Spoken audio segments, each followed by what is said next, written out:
Hi guys, Mr. James here, and it's your favorite teacher and the gatekeeper of the Good Noodle Stars. And I gotta ask you, Red Dog, are you a good noodle? Oh yeah, I'm a great noodle. Fantastic, and I'm glad to be part of Three Count Podcast today.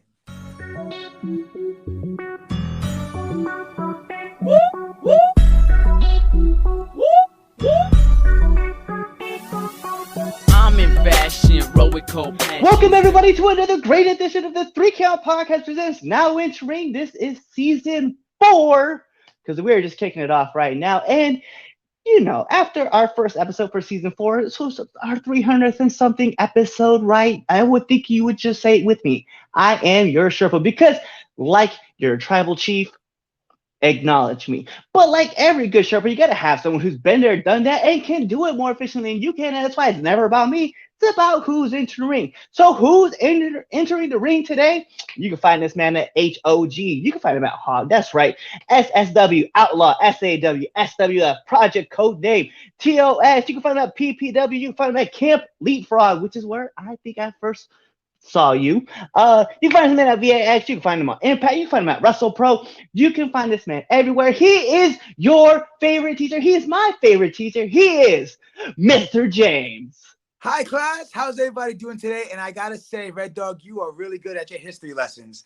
You have pulled up all of the great things from the past. I'm still doing it, still getting at it, and I'm happy to be here today. And guys, I'm so happy to be having my good noodle stars. And Red Dog, I gotta say, Happy New Year. Hey, hell yeah! Happy New Year to you too. I'm mad excited. Like we met at SWF a couple years ago, and then I remember going to the Wrestling Open in Worcester, Massachusetts, right at the White Eagles. Shout outs.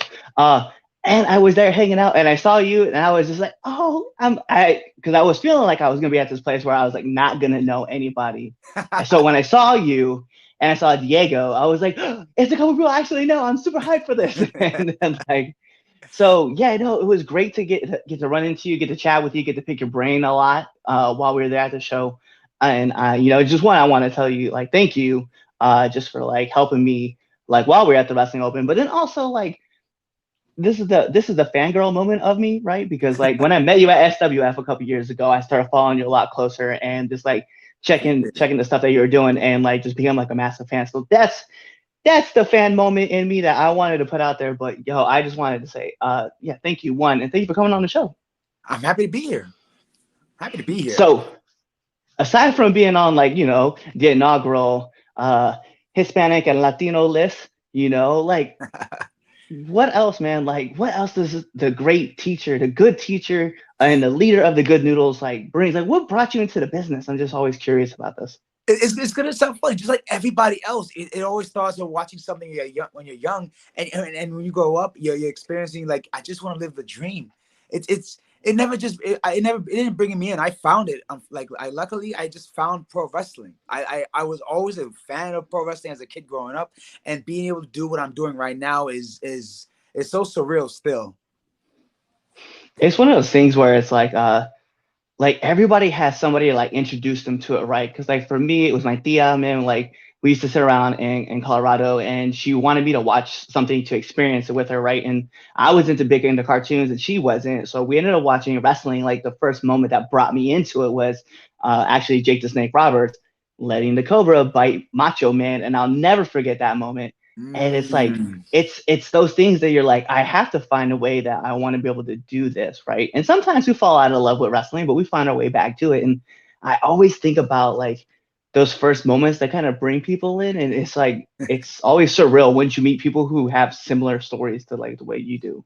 So if you want to say it like that, it's gonna sound crazy. I remember it clearly. I was young watching TV with my dad, and one of the first matches I saw was Monday Night Raw. It was I believe I'm trying to remember the year correctly. It was like 98 or 90, 99. I saw two grown men on top of a giant cage. One man was in a mask and the other was in all black. I didn't know who these two were, and come to find it was Undertaker and Mankind in a Hell in a Cell match. And that was the first time I nearly saw like murder on TV as a young child. And I as a child I should be shocked or baffled by what I saw, but never have like if I experienced so much joy and excitement just to see something like that. I don't know what was wrong with me, just like wanted to see more of it after that. Yeah, it was funny because I remember like listening to that moment and Undertaker like talking to Stone Cold about how like that was actually held together with like zip ties. And like the zip Yes, ties were popping like as they were walking yes. across. I was like, there can be anything that's more fearful than knowing, oh hey, we're being banded together by 10 cents of plastic It's wrapped it's it, around this so post. because it's like three zip ties. It feels like a little SmackDown versus Raw. Three falls, it automatically breaks. He even said, Yeah. Taker even said every step he took, he hit a zip tie snap. That Yeah, cage no, was I never meant could. to be walked on. They never expected him to go on top of the cage And not only did they go back up, they went back up twice to just go through twice. this whole thing all over again. I'm like, this is like a moment to me. Like just listening to like Taker and even like Mankind's interview with Stone Cold, like talking about that moment where like they're up there and he was telling Mankind was telling Vince that, hey, if I can make it back up this cage, I will crawl back up this cage. And then it's like then you get chokeslam and you're not meant to go through the fence. You're just supposed Yep. to land on top of it, and instead the fence just gives out and you get chokeslam all the way to the mat. I was like, bro, this is crazy. And the Undertaker had a broken ankle like that time too. Broken ankle on Taker, but remember, Mick Foley fell twice, and seeing that as somebody who doesn't do like is not in professional wrestling, I dare you to say it's not believable seeing something like that. A man fell twice, off once through a cage. I mean, once on like off a cage on the tables, comes back up to be put through the cage while having that same said chair fall on top of him. Yeah, I was like, and then like everybody thought like he was like smiling because like the way he looked at the camera, but really he was putting his tongue through the hole in his mouth and like his nose was shoved up into his in his His tooth, nostril. Like, yep, tooth went straight to his. yeah, oh my god, there's so many like it's weird because that's such an iconic moment, but that was also a moment that like shredded the rest of Mick Foley's like career because like his hip just was never the same after taking that initial bump. And like who would be like okay after that? And it's funny, like, and what's on this topic about Mick Foley, I never knew about his stuff back then. Did WCW, like his ECW days, his Japan days, and everything like that. Because mind you, we're young and we don't have the internet like that. So what we see is what we get. And I always wondered why Mick Foley had a short WWE career from what I've seen from '98 to all the way to I'll say 2000 and like two, coming back sporadically, and then you see how he lost his ear the first time, his concussions, him cutting a promo and headbutting a box on the floor. It's all these insane like wacky moments, because that's one of my idols. Everyone has Stone Cold, Taker, and The Rock. I've always said Mankind, Christopher Daniels were my like one of my top threes. That's kind of cool too, because like for me, if I would go back and play it out and just like check out who my top threes were, like Rey Mysterio, Chris Ooh. Jericho, and another person that I really admire a lot of their work, but people really, he's a small. People really don't talk about him, but Eddie Guerrero, right? Like they were just kings at what they did, and I have such a huge infatuation with like cruiserweights, with like comes to like Juventud or Billy Ooh, Kidman, or you're Juventud. talking Chavo, yeah, Ultimo Dragon, like all those guys Psychosis, were Super like, Crazy. I've actually trained with Super Crazy like a lot of times when I like back in my days. I It's would gonna that would be like a surreal moment for me. it, I'm it's just gonna like, it's gonna sound funny. Before I started House of Glory, I've usually told this story a couple of times. Before I started House of Glory, I used to train in the Bronx called BWF, owned by Bronco International. A very old school, like never like not well known Dominican pro wrestler, and he taught me some ropes, and that's how I first met Mike Drastic and Angel Ortiz, aka Santana Ortiz. So oh, I met them in the Bronx, and come find out Drastic. I call him Drastic. Santana lived at least like four train stops from where I lived, and I would like catch him there. He would show me a lot of things that I never knew and experience just being there. He would bring some of his friends there, and Super Crazy would actually pull up. Like twice, because when he was in New York, it come to find out that he would stay in like Little Italy in the Bronx. oh, that's crazy And though. Bronx is a very close area, so literally to go train in the ring would be like good 20 minutes. it's it's funny because we were talking about like Mick Foley and kind of like bad bumps, right? So, what's the worst bump you've taken? Oh man, okay. I've taken two worst bumps ever. So my first worst bump ever is it's gonna sound crazy to say the story. I used to wrestle. for PPW back in Hazleton, Pennsylvania. I was in a fatal four match with me, Samuel Adams, Michael Lando, and the infamous Teddy Hart.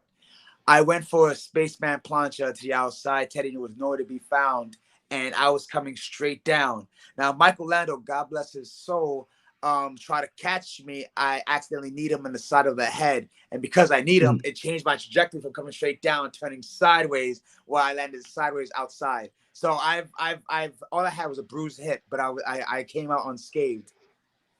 The second one was Terminal 5. So listen, I play a cop. I play a cop as in House of Glory for HOGPD. So I have two little side characters, Mr. James, the happy-go-lucky, and the serious demeanor of Detective James for House of Glory. So House of Glory HOGPD is exclusively there. So that's like the only character I do for Hog. It was Terminal 5 tag match, 8-man tag match. I'll say these names correctly. It was Carlos Ramirez and Rochi Roach versus Ken Broadway, Encore, HOGPD, Detective James, and Joey and Sweet Cheeks, Officer Sweet Cheeks, Joey Silver. And we had one of the most fun matches we've had in a while. I've hit Ken Broadway with a hurricane to the outside on top of everybody spilling to the floor. Mm. Mm. Yeah. Those are tough. I was just imagining like it's funny because I like asking that question a lot. And somebody asked me earlier, actually crazy enough, earlier today I was talking about how I was gonna have you on the podcast and they're like, why do you ask that question? I was like, because then like I think about it, I'm like, do I really want to do a bump like that? I was like, it sounds like it sucks. And I'm just gonna be like, I don't know if I really That's want to go that it's always route. it's always good to ask that question because people would always say that when you have a story like that, people always like second guess of what you do is believable or not, and we make sure it's always believable at the end of the day. Mm. Oh yeah, because the bump is definitely not. It's not fake, y'all. Like I think y'all need It, to it hurts. realize it It hurts. hurts. It hurts. It hurts. It hurts. It really I hurts. I was in like my second week of training, and I was telling my trainer Sicken, right? I was like, hey, I want to try this bump off the top rope, and he was like, okay, cool, knowing good and well like what was happening, and it was like 30 degrees outside, so it was like Oh, ice your body's cold. cold. Your body's very cold to feel that. Yeah, and that ring was ice cold, and so like when I jumped off to do Akira Tozawa's like big Senton, jump. falling senton. Yeah, no, my God, that big senton, and I hit the ground. I was like, and he's like, what we learned? I was like, I'm never doing this again, ever. It was the most wild lesson to learn. Oh my god. So we were talking about like characters that we love and people that we kind of admire and stuff like that. And I just wanted to know, like, everybody has like those characters that kind of like make up their character or even just like make up who they are. And I just want to know, like, who makes up Mr. James? Well, so Mr. James, I work as a special needs para. So I work with special needs children a lot. So my this character gradiates towards me always working around children with special needs and always being a happy-go-lucky, uplifting person to help them out. And on top of this character who's based off, it's more of the original Steve from Blue's Clues, Miss Frizzle, Magic School Bus, and most of all, like just like little good noodle stars from SpongeBob.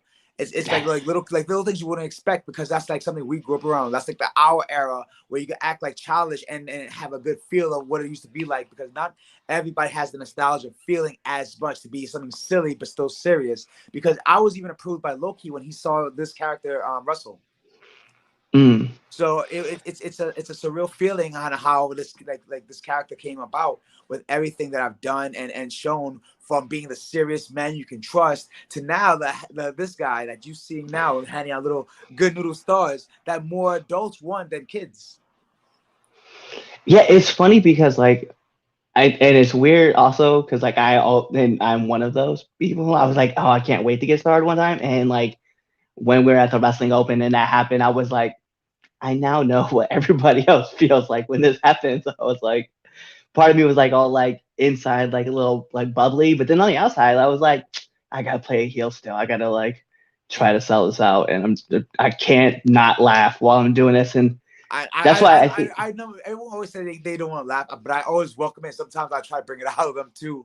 because a lot of people are surprised when they see, like I said, when they saw this change from what I was then to now. They don't get it until they see it, until I say it, until I do something that precedes it. Unless I'll just be another guy in a Hawaiian shirt like with stickers in his back pocket. So like you always want to have that believable character, that character that anybody could gravitate towards. And the best part is I'm getting looked at more dressed like this than ever before. A lot of people from like TV who I've like performed with, like Matt Seidel, Fandango, they've actually like laughed and loved the gimmick, because when their bodies are hurt, they can't really like perform up to a task when they don't want to do like something too crazy, but still go out there and put a great show for everybody. That's where I come in. I could do all that, but I still have this character behind me just to back it up, just in case. They just to have this little like fun side and the serious side at the same time in those matches.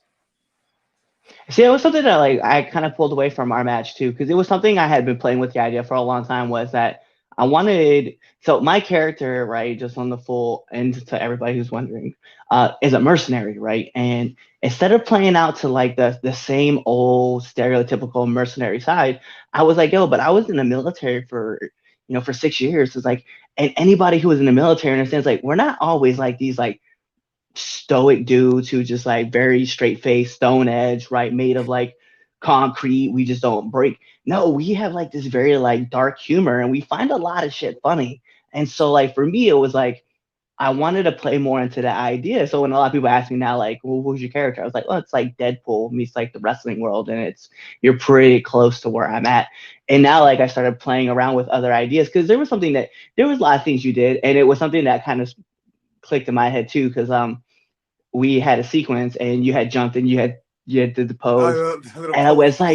I was like, yo, I love that pose, and so I was something I started playing with the idea with. So when I had someone come through, I swept their feet out, and when they fell on their face, I would jump down. And I would sit like this, and I would put my hands on my cheeks, and I would be like, I love how you fall for me. And I would say it loud enough that everybody else could hear me, so the front row crowd is like laughing about it, and That's fine. but it just the visuals of me just sitting right next to someone who's like trying to like sell their face and I'm just right next to them, like looking all big love eyed.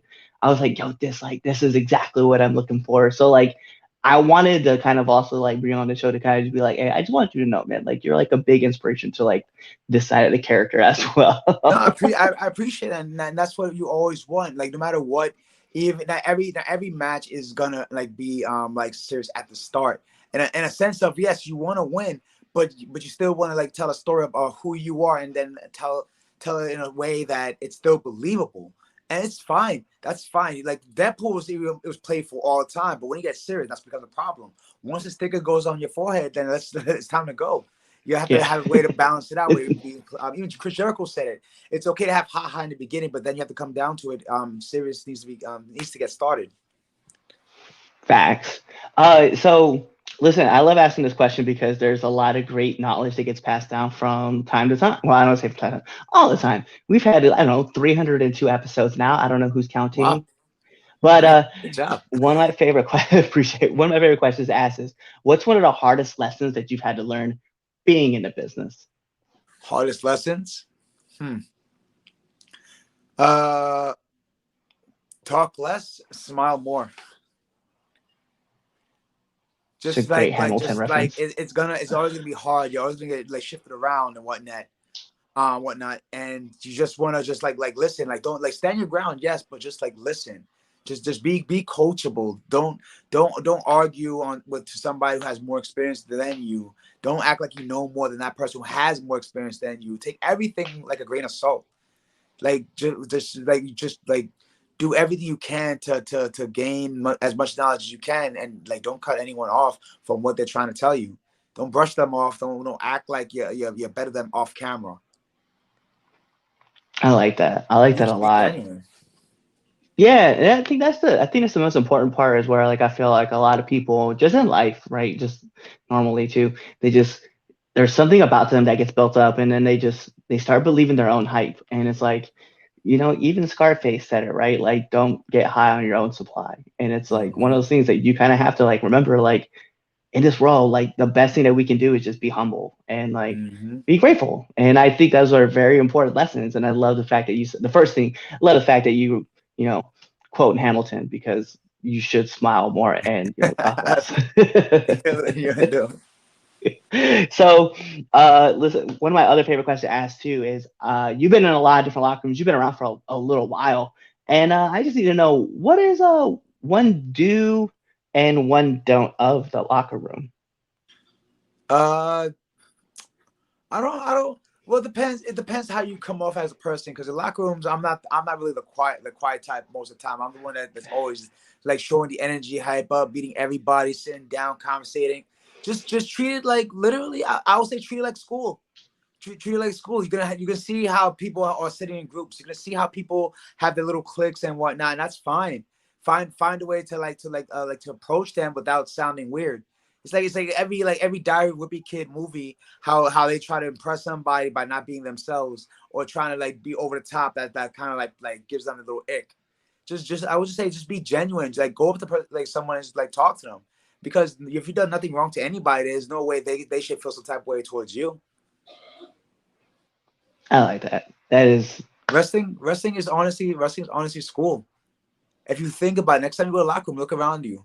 You can see who you want to approach. You got the people who've been on TV, are the popular kids, you know?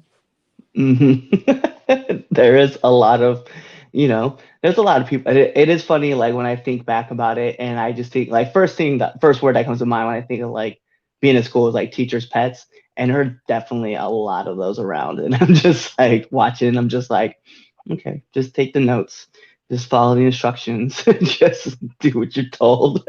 Yeah. Because I think about it a lot. I'm like, man, like that's crazy that some guys are like, I need to be like as close as I can to the booker to see if I can get a better placement in this place. And it's Mm-hmm. like, just work at it. You'll be okay. Work Someone hard. will notice No you. matter what, Yeah, hard work cannot be ignored.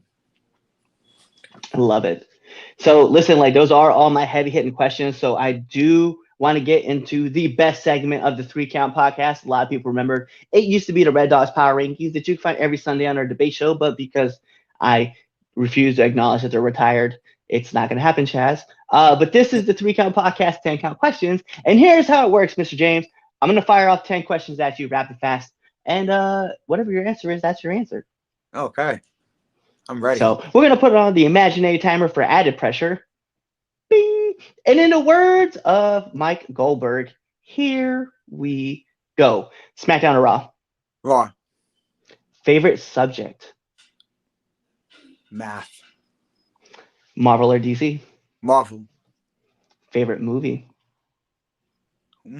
It's got me good. Step Brothers. Let's go. I love that movie. PlayStation or Xbox? PlayStation. Favorite actor?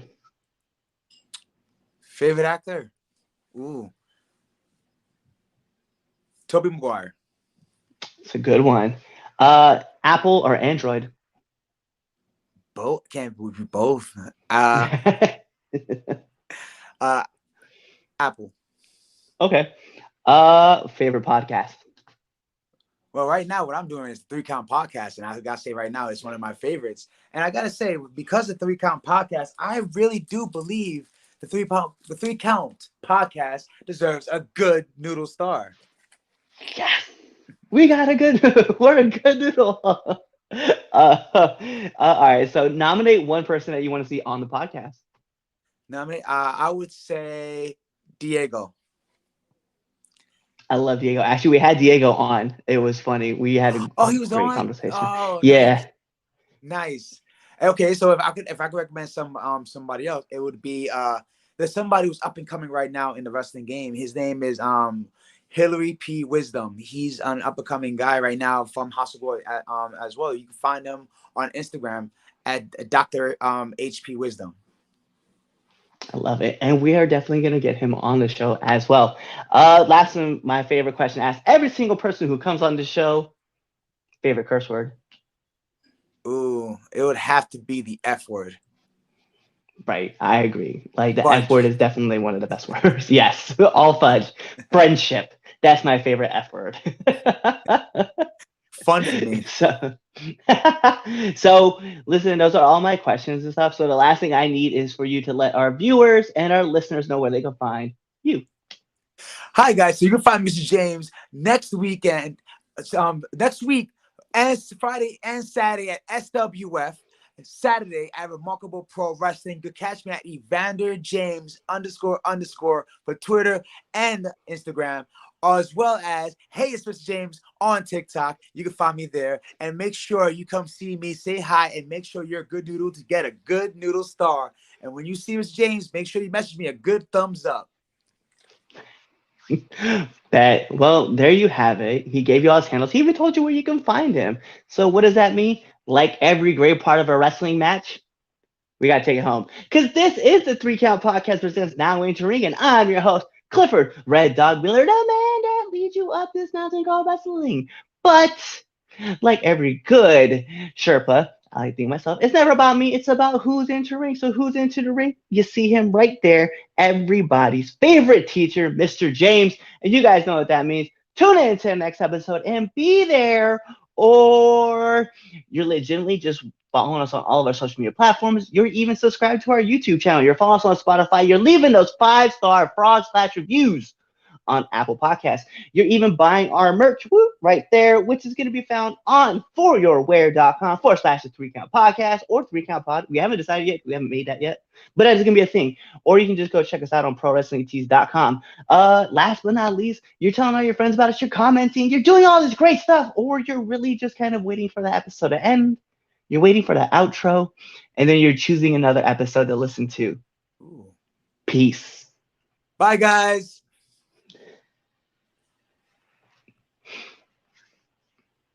And it should be the cut. What's going on, 3 Count Nation? I'm Clifford Red Dog Miller with the catchphrase. But what I really want you to do right now, go to twitter.com, right? Go over there, find us at the 3Count_pod, give us a follow, give us a like, give us a comment. We want to talk to you guys. Go to IG at the 3Count Pod. Give us a like, give us a follow, leave us a comment. We want to interact with you. Go to youtube.com, give us a subscribe, turn the bell on, turn the notifications, leave a comment. We want to talk to you. Go to anchor.fm /the 3Count Podcast, and in there, you can leave us a message, and we will talk to you. Basically, what I'm trying to tell you is that we want to talk to you. We want to have fun with you guys, and we love listening to what you guys have to say. Also, one thing I need you to do for me, the 3Count Podcast also has merchandise.